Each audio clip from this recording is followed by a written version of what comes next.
What's up, guys? Dan here from VideoGameCharacter.com with another edition of Q&A Tuesday. It's going to be a short one today, mostly because I forgot to put the thread up for it until like 2 days before it was actually supposed to go out.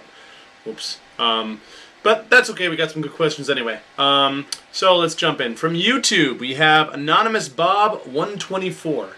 Hey Dan, do you think the solid snake workout can build muscle if done enough?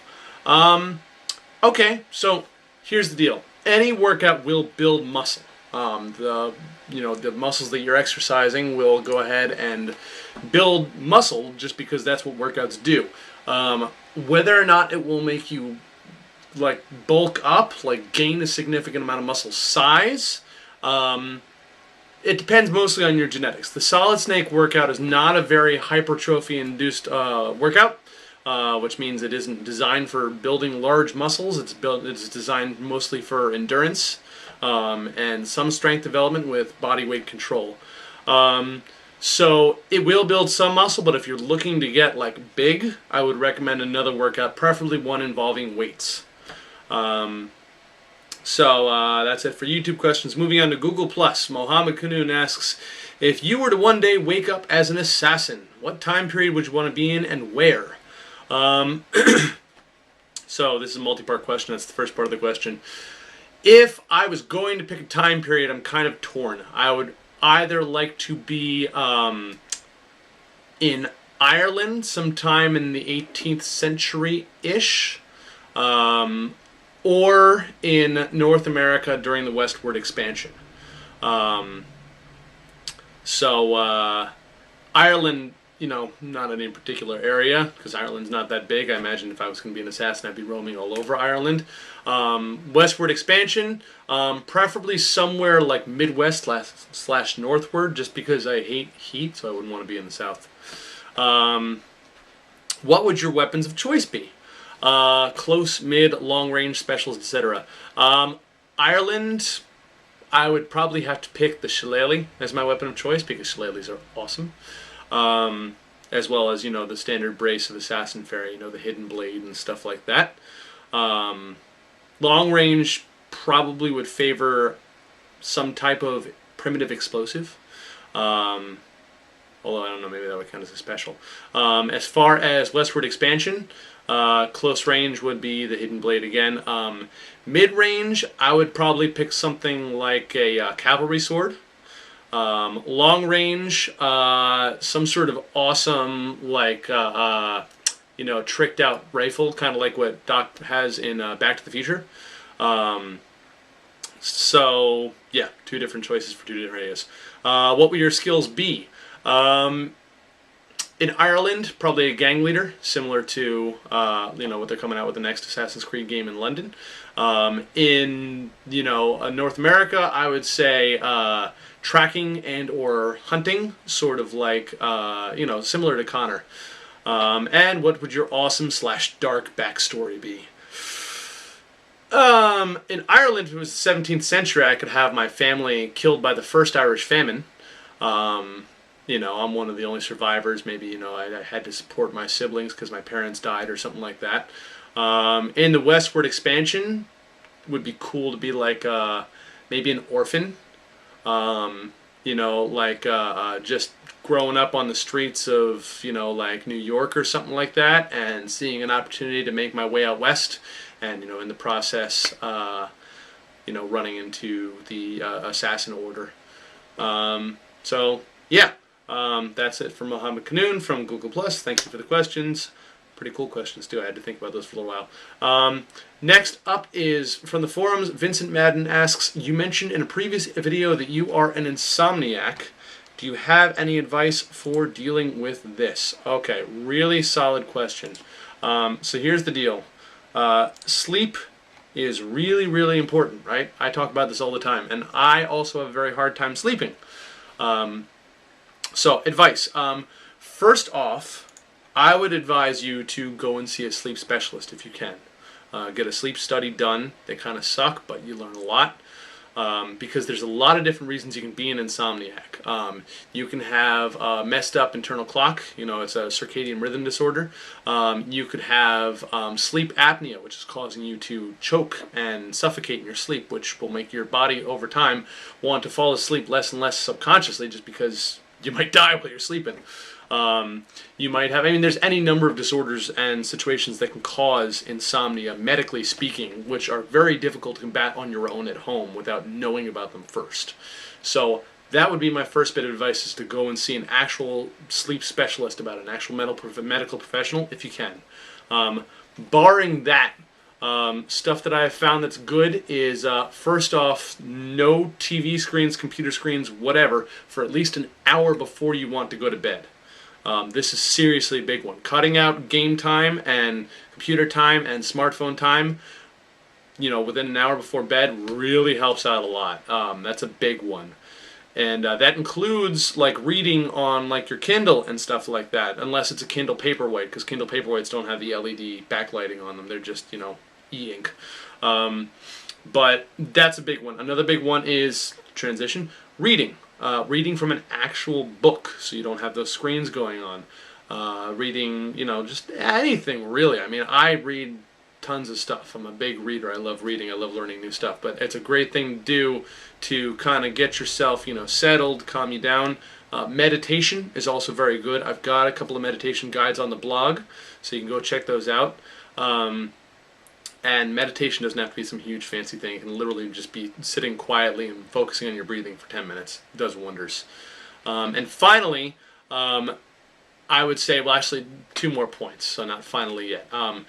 One, make sure your bed is not used for anything other than sleeping and sex, okay? Because doing stuff in your bed makes your brain associate your bed with activity then. In fact, try and stay out of your bedroom completely. I used to be that guy that would sit in bed and, play games, watch TV, watch movies, stuff like that. I try to avoid that now, because mentally that means your brain's associating with, mental activity, which can make it a lot harder to go to sleep. And then last tip is actually have a little bit of peanut butter on a piece of bread before bedtime. This is a little anecdotal. There's not a huge amount of science behind it, but I hate sleeping on an empty stomach, but I also can't sleep on a full stomach. But bread and carbohydrates take a little while to digest. That, especially if it's a high fiber situation, they can take a while to digest. And peanut butter, full of fats. Also, there is some study that can help your body with production of sleep chemicals. And really, it's just a nice filling, small little mini meal that if you have the calories for it before bedtime, it's great to kind of put a little something in your body. It really helps me sleep a lot. If I got a hard time sleeping, I just go throw a couple tablespoons of peanut butter on a piece of bread, fold it over, down it, glass of water, go to bed. It works like a charm. So give that a shot too. So that's about it. Those are all our questions for today. Thanks for watching. I apologize for not getting the Q&A question. Oh wait, I'm sorry, I lied. I have one more. I almost forgot this one last week too. Adventure Tone on the forum. I am so sorry, dude. I missed your question last week because I was filming, and I almost missed it this week too. What is your view on Captain America? Asks Adventure Tone. Is he a hero and role model even if his capabilities were granted by steroids? He did not bulk and train for years or work within his capabilities. He just took a bucket of Dianabol. Do you still think he can send a message of courage and honesty if he needs PEDs in order to stand a fighting chance, like in his fight against Batroc, who did not use PEDs but might have won with them? Excellent question, and this is a multi-sided answer. First off, I am of the personal opinion that unless you are competing in a sport, and that includes, weightlifting or, bodybuilding, something, unless you're competing in a sport, I do not find performance-enhancing drugs to necessarily be morally wrong. All right? And this is why. Because a lot of what we know about performance-enhancing drugs as far as being bad and evil come from back when they were not understood and practiced correctly. All right? They are very dangerous if they are abused, just like any other drug. However, if used properly and, with some educated individuals know what they're doing, they can actually be a big help, especially for older people getting into fitness. Because as you hit a certain age, your body stops producing testosterone. Your body stops producing the amount of estrogen it did before, male versus female. And certain hormones go away that your body really, needs to recover properly from strenuous exercise. So if you're, over the age of 50 and you're taking steroids and you're being smart about it and you know what you're doing, I mean, granted, they might be illegal, and I'm not condoning illegal behavior here, but performance-enhancing drugs should not have the social moray that they do. If you're getting an edge in a sport through performance-enhancing drugs, when it's assumed that everybody is not taking them, you're an asshole. But if you're taking them for health reasons, or even for, like recreational reasons, just because you're like, I want to, improve my performance in my gym for myself. I want to get bigger muscles for myself, As long as you're not competing against other people, I'm not necessarily opposed to that, morally speaking. They are not legal in most areas. However, if you can use them legally, if the doctor prescribes them to you, whatever, I'm not opposed to them. So all that out of the way, let's get back to Captain America. Captain America, I believe, is a special situation because Captain America, first off, does not take the drugs, because he wants to be awesome, necessarily. He takes the drugs because he wants to be useful for protecting other people and helping other people. And I think that's a very important distinction to make. Yes, he did not earn it through hard work.